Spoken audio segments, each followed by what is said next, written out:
গতকাল গিয়েছে তুলি আর আজকে ফখরুল সাহেব। এই রকম প্রতিদিনই তুলি কিংবা ফখরুল সাহেবদের ভিডিও কিংবা বক্তব্যকে উপজীব্য করে যারা নিজেদের রাজনীতির প্রচারণা চালানোর চেষ্টা করছে, একবার ভাবুন তো এদের নিজেদের রাজনীতির দৈন্যতা কোন পর্যায়ে পৌঁছেছে।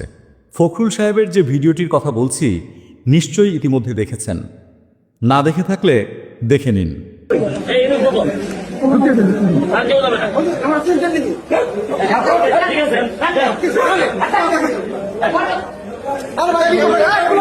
আমারে চিনছেন?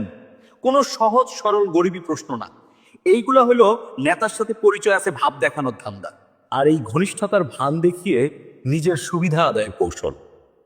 এটা বাংলাদেশের রাজনীতিতে নতুন কিছু নয়। আবার ব্যাপারটি এমনও নয় যে যারা আজকে ফখরুল সাহেবের সমালোচনা করছে তারা বিষয়টি জানে না। গণপিটুনিতে গরিব মারা জাতি হঠাৎ আজকে গরিবের বন্ধু ওমরস্থানী হয়ে উঠেছে শুধু ফখরুল সাহেবের সমালোচনার জন্য। ভিন্ন একটি চিত্র ভাবুন, ফখরুল সাহেব যদি ওই টাউট শ্রেণীর লোকটিকে বুকে জড়িয়ে দাঁত কেলিয়ে ছবি তুলতেন, তাহলে এই গোষ্ঠীটাই সেই ভিডিও ছড়িয়ে বলতো ভোটের আগে এই রকম আচরণ অনেক দেখা যায়, ভোটের পরে ফস করবে না। আসলেই এই গোষ্ঠীর কোনো নিজস্ব রাজনীতি নেই। বিএনপির ঋণাত্মক রাজনীতিই এদের রাজনীতির একমাত্র উপজীব্য। এরা কখনো কোনো ভিশন নিয়ে কথা বলবে না, কখনো কোনো দীর্ঘমেয়াদী পরিকল্পনা নিয়ে কথা বলবে না।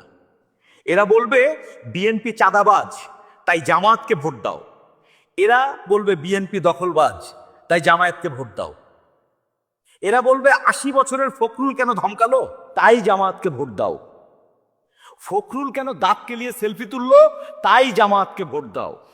কিন্তু এরা কখনো বলবে না জামায়াত ক্ষমতায় এলে বাংলাদেশের ইসলাম কিভাবে প্রতিষ্ঠা হবে, জামায়াত ক্ষমতায় এলে বাংলাদেশে কোন ধরনের ইসলামী শাসন ব্যবস্থা প্রতিষ্ঠিত হবে, জামায়াত ক্ষমতায় এলে সেই ইসলামী শাসন ব্যবস্থার মধ্যে থেকে নারী অধিকার কিভাবে সংরক্ষিত হবে। এদেরকে কখনো শুনেছেন এইসব বিষয় নিয়ে আলোচনা হতে, কিংবা ফেসবুকে 2 লাইন লিখতে? দেখেননি, কারণ এদের নিজস্ব কোনো রাজনীতি নেই।